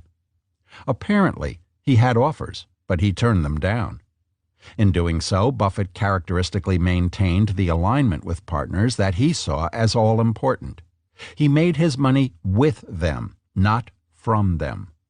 Closing and not selling was simply the right thing to do. If he didn't think he should be invested, why should he tell them to be? The remarkable alignment he cherished with his partners drove him to operate and communicate honestly and transparently, as all good advisors and fiduciaries should. By talking frankly about the prospects for the partnership and acting in the partner's best interest, even when it ran counter to his financial incentives as the managing partner, Buffett once again demonstrated character that should serve as a model to the financial services industry. Emotional IQ. Along with the lessons on integrity, there is another important takeaway from this selection of Buffett's commentary. Through a careful study of his behavior through the cycle, we can see how it's our methods, not our principles, that should be changing as the market environment ebbs and flows. As opportunities to deploy capital dried up while the bull market was maturing, dancing just because the music's still playing is a mistake. That's the value of our historical vantage point as modern listeners. By scanning the many letters written over 13 years, in a way similar to watching time-lapse photography, we can see how Buffett was able to stay so remarkably rational and steadfast to his own investing principles, while others started believing trees actually could grow to the sky. This is a powerful reminder of the clear benefits of maintaining discipline and being willing to think for ourselves, often against the crowd.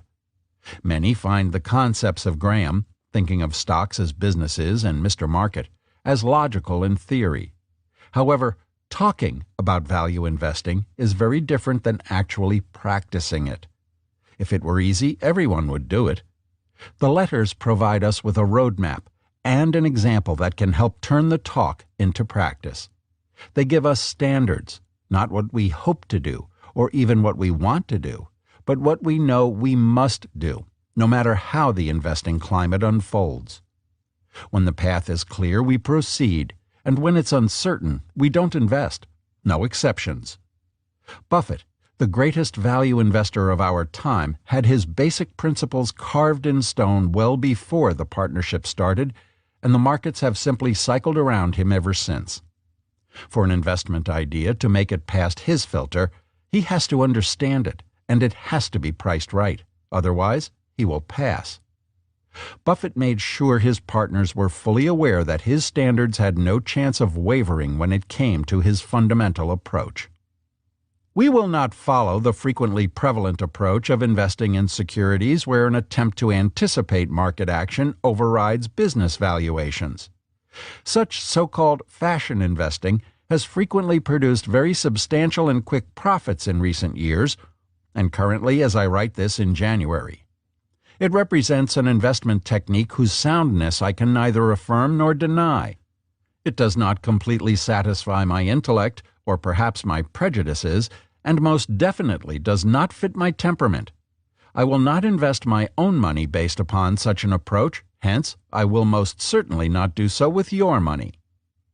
At the end of the partnership years, he passed in a way that was admirable and true to his principles. He didn't continue the partnership into bonds. He didn't go to cash. He simply stopped playing. He took his ball and went home. From its high at the end of 1968 to the low in 1970, the Dow fell 33%. It then roared back to a new all-time high in the first month of 1973, before falling a whopping 45% through the end of 1974. He effectively was out of the market for the collapse of the Nifty 50. The averages mask the depth of the decline. Many stocks fared far worse than even the poor results of the Dow suggest. Protecting his capital from these two downturns had a major effect on his net worth. When it comes to investing, it's critical not to force it. Markets will cycle. There will be times when you too feel out of step with the market, just as Buffett did in the late 1960s. You'll find that during the late bull market mania of the go-go years, his standards remained firmly set, while the pressure to perform caused the standards of many of even the best around him to crumble. It's hard not to cave your principles in at the top of the cycle when your value approach has apparently stopped working and everyone around you seems to be making money easily. That's why so many people do it. However, it's more often than not a buy high, sell low strategy. Buffett set his plan, established his standards, and then entered the fray, maintaining the courage of his convictions, come what may. Lessons from the Partnership Letters. Go-Go or No-Go? December 27, 1956. My view of the general market level is that it is priced above intrinsic value. This view relates to blue-chip securities. This view, if accurate, carries with it the possibility of a substantial decline in all stock prices, both undervalued and otherwise. In any event, I think the probability is very slight that current market levels will be thought of as cheap 5 years from now. Even a full-scale bear market, however, should not hurt the market value of our workouts substantially. If the general market were to return to an undervalued status, our capital might be employed exclusively in general issues, and perhaps some borrowed money would be used in this operation at that time. Conversely, if the market should go considerably higher, our policy will be to reduce our general issues as profits present themselves and increase the workout portfolio. All of the above is not intended to imply that market analysis is foremost in my mind. Primary attention is given at all times to the detection of substantially undervalued securities. February 6, 1958. The past year witnessed a moderate decline in stock prices. I stress the word moderate, since casual reading of the press or conversing with those who have had only recent experience with stocks would tend to create an impression of a much greater decline. Actually, it appears to me that the decline in stock prices has been considerably less than the decline in corporate earning power under present business conditions. This means that the public is still very bullish on blue-chip stocks and the general economic picture. I make no attempt to forecast either business or the stock market. The above is simply intended to dispel any notions that stocks have suffered any drastic decline or that the general market is at a low level. I still consider the general market to be priced on the high side based on long-term investment value. Our activities in 1957. The market decline has created greater opportunity among undervalued situations, so that generally our portfolio is heavier in undervalued situations relative to workouts than it was last year. At the end of 1956, we had a ratio of about 70-30 between general issues and workouts. Now, it is about 85-15. During the past year, we have taken positions in 2 situations which have reached a size where we may expect to take some part in corporate decisions. One of these positions accounts for between 10% and 20% of the portfolio of the various partnerships, and the other accounts for about 5%. Both of these will probably take in the neighborhood of 3 to 5 years of work, but they presently appear to have potential for a high average annual rate of return with a minimum of risk. While not in the classification of workouts, they have very little dependence on the general action of the stock market. Should the general market have a substantial rise, of course, I would expect this section of our portfolio to lag behind the action of the market. February 6, 1958. I can definitely say that our portfolio represents better value at the end of 1957 than it did at the end of 1956. This is due to both generally lower prices and the fact that we have had more time to acquire the more substantially undervalued securities which can only be acquired with patience. Earlier I mentioned our largest position, which comprised 10% to 20% of the assets of the various partnerships. In time, I plan to have this represent 20% of the assets of all partnerships, but this cannot be hurried. Obviously, during any acquisition period, our primary interest is to have the stock do nothing or decline rather than advance. Therefore, at any given time, a fair proportion of our portfolio may be in the sterile stage. This policy, while requiring patience, should maximize long-term profits. February 11, 1959. A friend who runs a medium-sized investment trust recently wrote, The mercurial temperament, characteristic of the American people, produced a major transformation in 1958, and exuberant would be the proper word for the stock market at least. I think this summarizes the change in psychology dominating the stock market in 1958 at both the amateur and professional levels. During the past year, almost any reason has been seized upon to justify investing in the market. There are undoubtedly more mercurially tempered people in the stock market now than for a good many years, and the duration of their stay will be limited to how long they think profits can be made quickly and effortlessly. While it is impossible to determine how long they will continue to add numbers to their ranks and thereby stimulate rising prices, I believe it is valid to say that the longer their visit, the greater the reaction from it. February 20th, 1960. Most of you know I have been very apprehensive about general stock market levels for several years. To date, this caution has been unnecessary. By previous standards, the present level of blue-chip security prices contains a substantial speculative component with a corresponding risk of loss. Perhaps other standards of valuation are evolving which will permanently replace the old standard. I don't think so. I may very well be wrong. However, I would rather sustain the penalties resulting from over-conservatism than face the consequences of error, perhaps with permanent capital loss, resulting from the adoption of a new era philosophy where trees really do grow to the sky. January 30th, 1961. It is not unexpected that 1960 was a better-than-average year for us.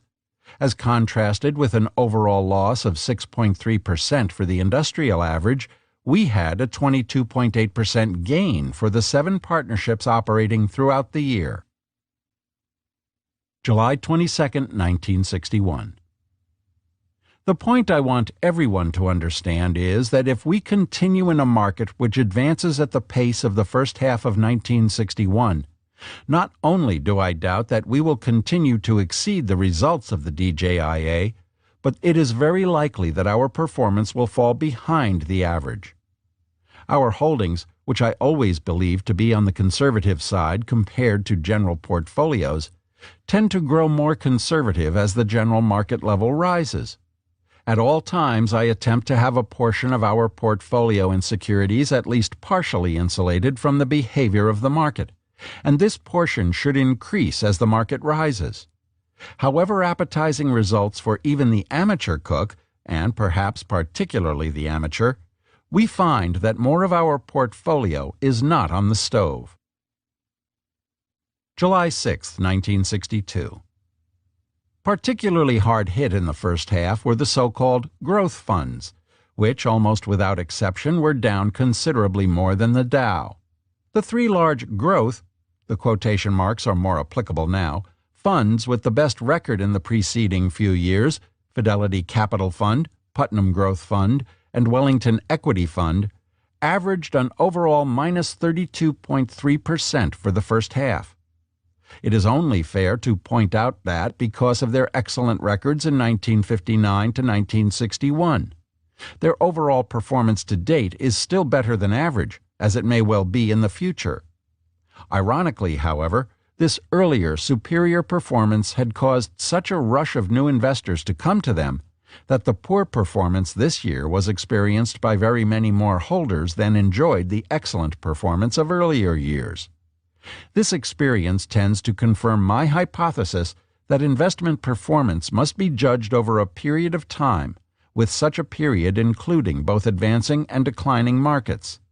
There will continue to be both, a point perhaps better understood now than 6 months ago. November 1st, 1962. Having read this far, you are entitled to a report on how we have done to date in 1962. For the period ending October 31st, the Dow Jones Industrials showed an overall loss, including dividends received, of approximately 16.8%. Our overall gain, before any payments to partners, to October 31st for the partnership has been 5.5%. This 22.3 percentage points advantage over the Dow if maintained until the end of the year, will be among the largest we have ever had. About 60% of this advantage was accomplished by the portfolio other than Dempster, and 40% was the result of increased value at Dempster. I want all partners and prospective partners to realize the results described above are distinctly abnormal and will recur infrequently, if at all. This performance is mainly the result of having a large portion of our money in controlled assets and workout situations rather than general market situations at a time when the Dow declined substantially. If the Dow had advanced materially in 1962, we could have looked very bad on a relative basis, and our success to date in 1962 certainly does not reflect any ability on my part to guess the market. I never try, but merely reflects the fact that the high prices of generals partially forced me into other categories or investment. If the Dow had continued to soar, we would have been low man on the totem pole.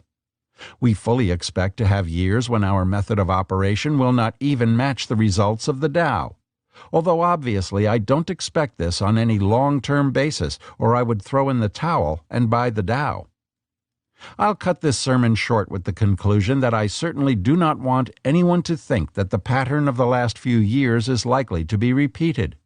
I expect future performance to reflect much smaller advantages on average over the Dow. January 18, 1963. Because of a strong rally in the last few months, the general market as measured by the Dow really did not have such a frightening decline as many might think. From 731 at the beginning of the year, it dipped to 535 in June, but closed at 652.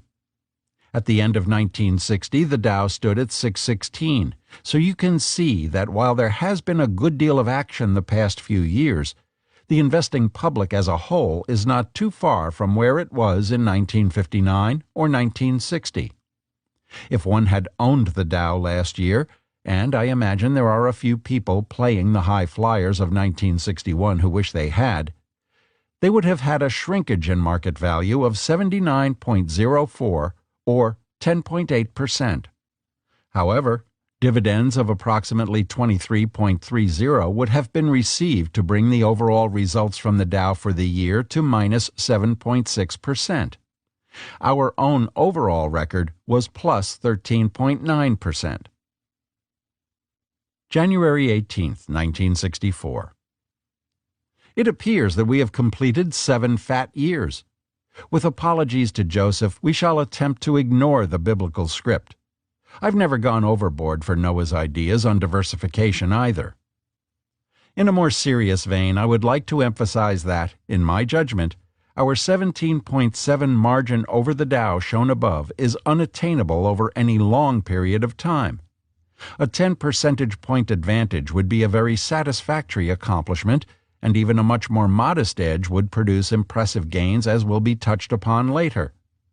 This view, and it has to be guesswork, informed or otherwise, carries with it the corollary that we must expect prolonged periods of much narrower margins over the Dow, as well as at least occasional years when our record will be inferior, perhaps substantially so, to the Dow.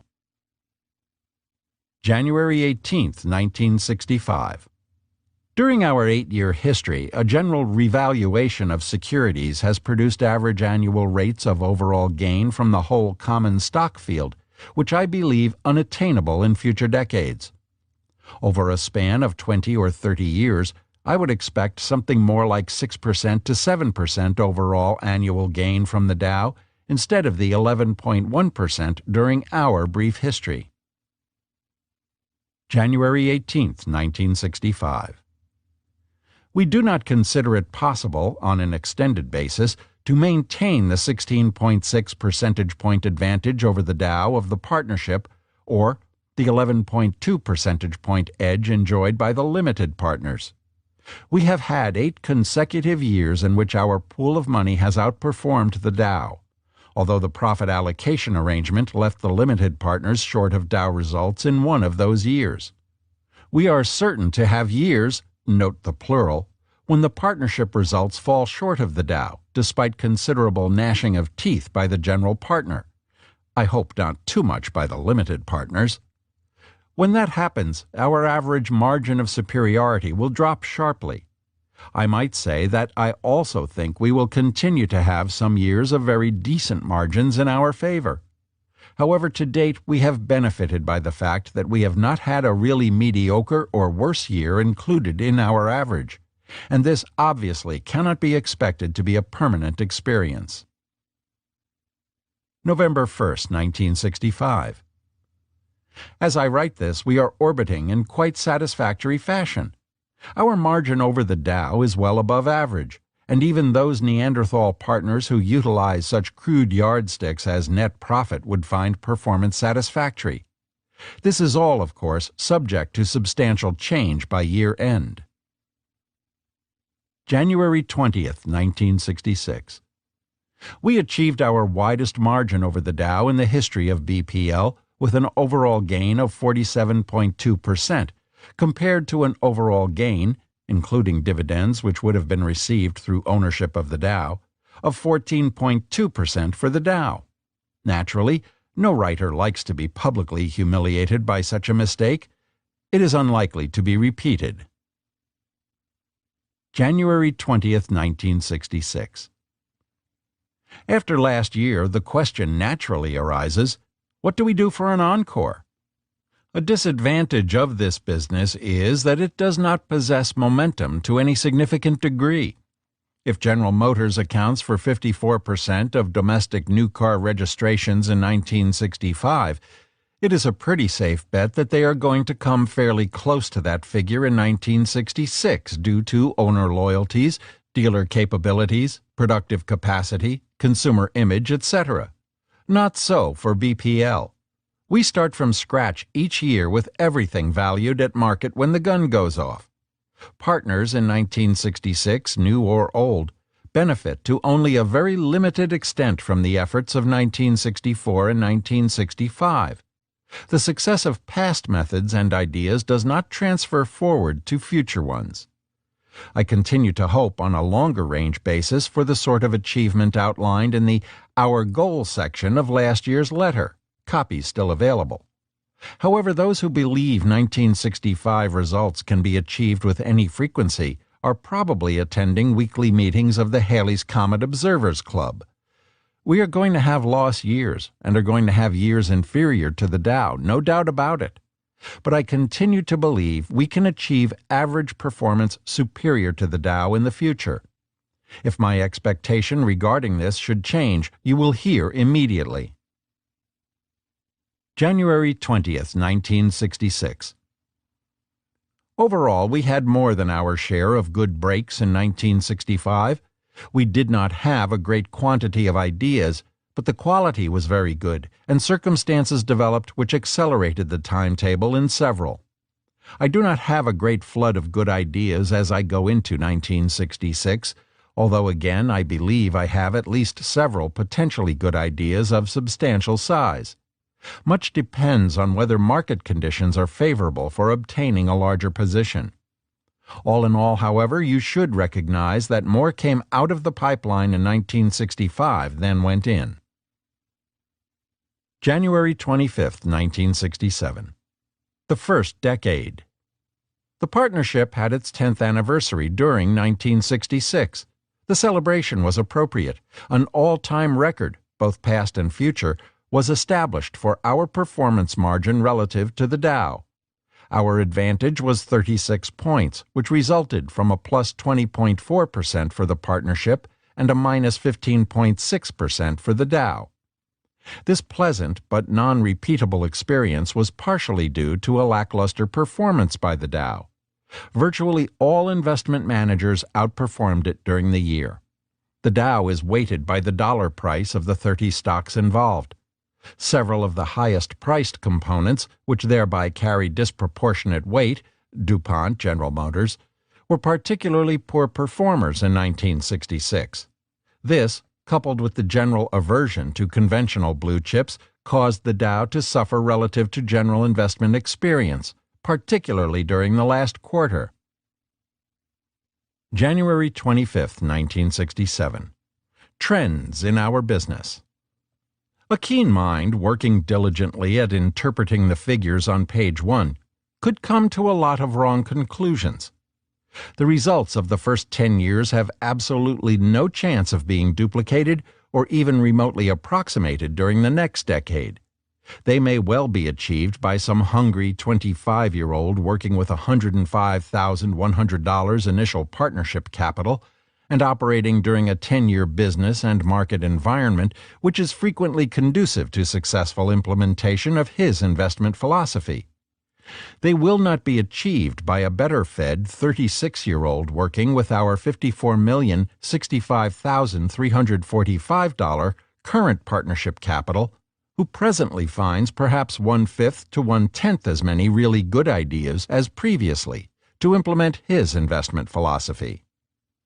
Buffett Associates Limited, predecessor to Buffett Partnership Limited, was founded on the west banks of the Missouri, May 5, 1956, by a hardy little band consisting of 4 family members, 3 close friends, and $105,100. I tried to find some brilliant flash of insight regarding our future or present conditions from my first page-and-a-half annual letter of January 1957 to insert as a quote here. However, someone evidently doctored my file copy so as to remove the perceptive remarks I must have made. At that time, and for some years subsequently, there were substantial numbers of securities selling at well below the value to a private owner criterion we utilized for selection of general market investments. We also experienced a flow of workout opportunities where the percentages were very much to our liking. The problem was always which, not what. Accordingly, we were able to own 15 to 25 issues and be enthusiastic about the probabilities inherent in all holdings. In the last few years, this situation has changed dramatically. We now find very few securities that are understandable to me, available in decent size, and which offer the expectation of investment performance meeting our yardstick of 10 percentage points per annum superior to the Dow.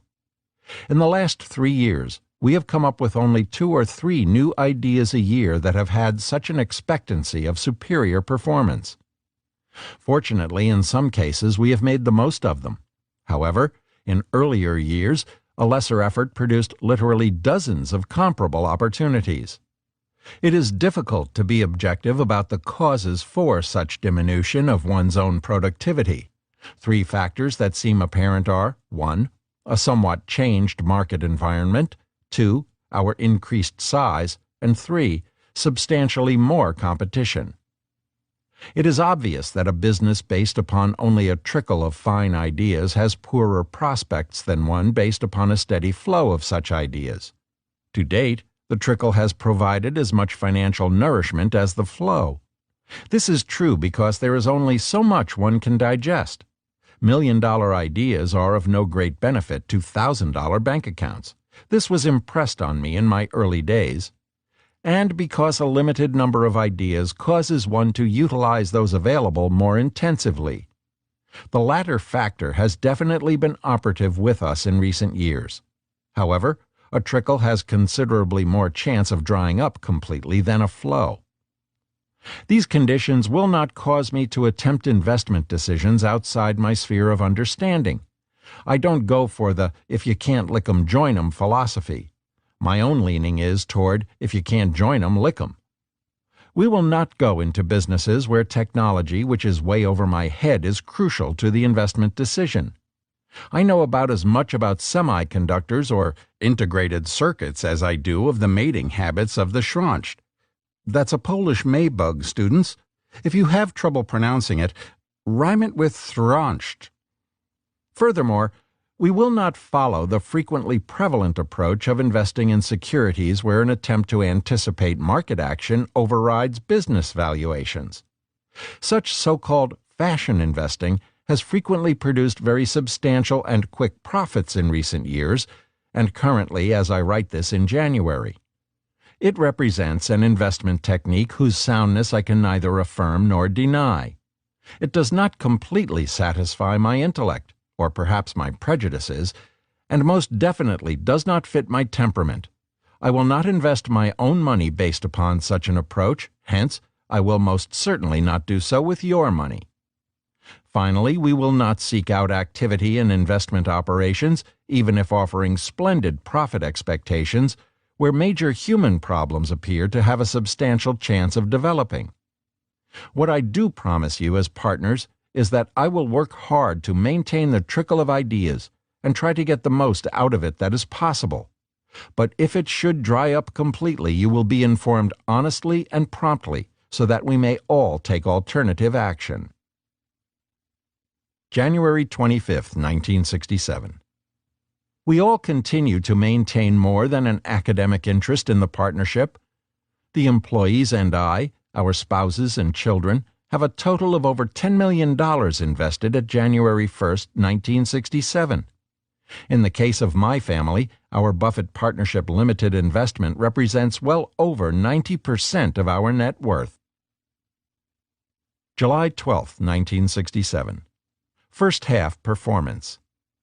Again, this is being written in late June, prior to the family's trip to California. To maintain the usual chronological symmetry, I try to sublimate my aesthetic urges when it comes to creating symmetry in the profit and loss statement. I will leave a few blanks and trust that the conclusions look appropriate when the figures are entered. We began 1967 on a traumatic note, with January turning out to be one of the worst months we have experienced, with a plus 3.3% for BPL versus a plus 8.5% for the Dow. Despite this sour start, we finished the half about plus 21%, for an edge of 9.6 percentage points over the Dow. Again, as throughout 1966, the Dow was a relatively easy competitor. It won't be every year, prevailing thinking to the contrary notwithstanding, and a large majority of investment managers outdid this yardstick. July 12, 1967. There will be a special letter to focus your attention upon it in October. The subject matter will not relate to change in the partnership agreement, but will involve some evolutionary changes in several ground rules which I want you to have ample time to contemplate before making your plans for 1968. Whereas the partnership agreement represents the legal understanding among us, the ground rules represent the personal understanding, and in some ways is the more important document. I consider it essential that any changes be clearly set forth and explained prior to their effect on partnership activity or performance. Hence, the October letter. October 9, 1967. To my partners. Over the past 11 years, I have consistently set forth as the BPL investment goal an average advantage in our performance of 10 percentage points per annum in comparison with the Dow Jones Industrial Average. Under the environment that existed during that period, I have considered such an objective difficult but obtainable. The following conditions now make a change in yardsticks appropriate. 1. The market environment has changed progressively over the past decade, resulting in a sharp diminution in the number of obvious quantitatively based investment bargains available. 2. Mushrooming interest in investment performance, which has its ironical aspects since I was among a lonely few preaching the importance of this some years ago, has created a hyper-reactive pattern of market behavior against which my analytical techniques have limited value. 3. The enlargement of our capital base to about $65 million when applied against a diminishing trickle of good investment ideas has continued to present the problems mentioned in the January 1967 letter. And 4. My own personal interests dictate a less compulsive approach to superior investment results than when I was younger and leaner. Let's look at each of these factors in more detail. The evaluation of securities and businesses for investment purposes has always involved a mixture of qualitative and quantitative factors. At the one extreme, the analyst exclusively oriented to qualitative factors would say, buy the right company with the right prospects, inherent industry conditions, management, etc., and the price will take care of itself. On the other hand, the quantitative spokesman would say, buy at the right price, and the company and stock will take care of itself. As is so often the pleasant result in the securities world, money can be made with either approach. And, of course, any analyst combines the two to some extent. His classification in either school would depend on the relative weight he assigns to the various factors, and not to his consideration of one group of factors to the exclusion of the other group. Interestingly enough, although I consider myself to be primarily in the quantitative school, and as I write this, no one has come back from recess. I may be the only one left in the class. The really sensational ideas I have had over the years have been heavily weighted toward the qualitative side, where I have had a high probability insight.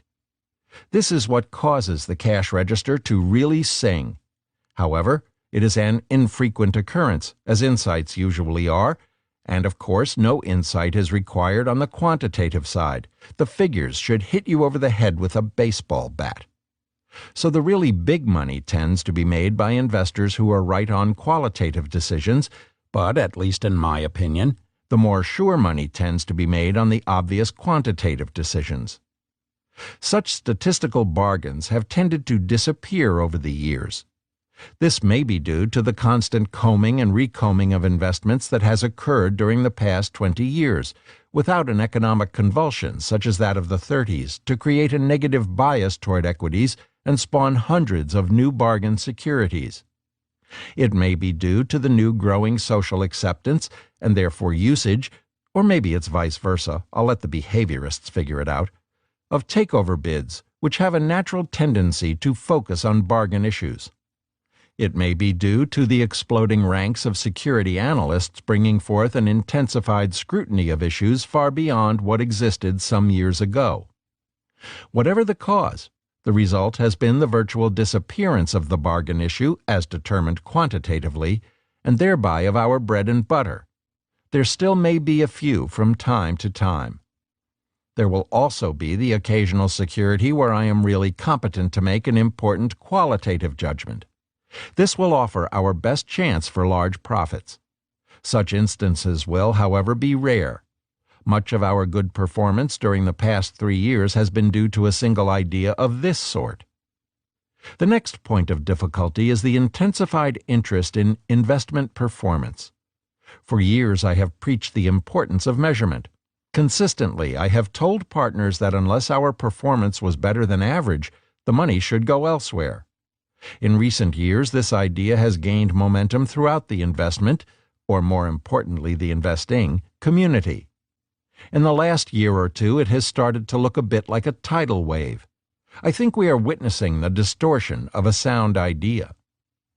I have always cautioned partners that I considered 3 years a minimum in determining whether we were performing. Naturally, as the investment public has taken the bit in its teeth, the time span of expectations has been consistently reduced to the point where investment performance by large aggregates of money is being measured yearly, quarterly, monthly, and perhaps sometimes even more frequently, leading to what is known as instant research. The payoff for superior short-term performance has become enormous, not only in compensation for results actually achieved, but in the attraction of new money for the next round. Thus, a self-generating type of activity has set in which leads to larger and larger amounts of money participating on a shorter and shorter time span. A disturbing corollary is that the vehicle for participation, the particular companies or stocks, becomes progressively less important, at times virtually incidental, as the activity accelerates. In my opinion, what is resulting is speculation on an increasing scale. This is hardly a new phenomenon, however, a dimension has been added by the growing ranks of professional, in many cases formerly quite docile, investors who feel they must get aboard. The game is dignified, of course, by appropriate ceremonies, personages, and lexicon. To date, it has been highly profitable. It may also be that this is going to be the standard nature of the market in the future. Nevertheless, it is an activity at which I am sure I would not do particularly well. As I said on page 5 of my last annual letter, furthermore, we will not follow the frequently prevalent approach of investing in securities where an attempt to anticipate market action overrides business valuations. Such so-called fashion investing has frequently produced very substantial and quick profits in recent years, and currently as I write this in January. It represents an investment technique whose soundness I can neither affirm nor deny. It does not completely satisfy my intellect, or perhaps my prejudices, and most definitely does not fit my temperament. I will not invest my own money based upon such an approach, hence I will most certainly not do so with your money.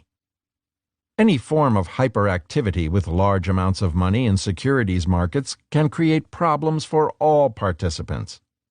I make no attempt to guess the action of the stock market, and haven't the foggiest notion as to whether the Dow will be at 600, 900, or 1200 a year from now.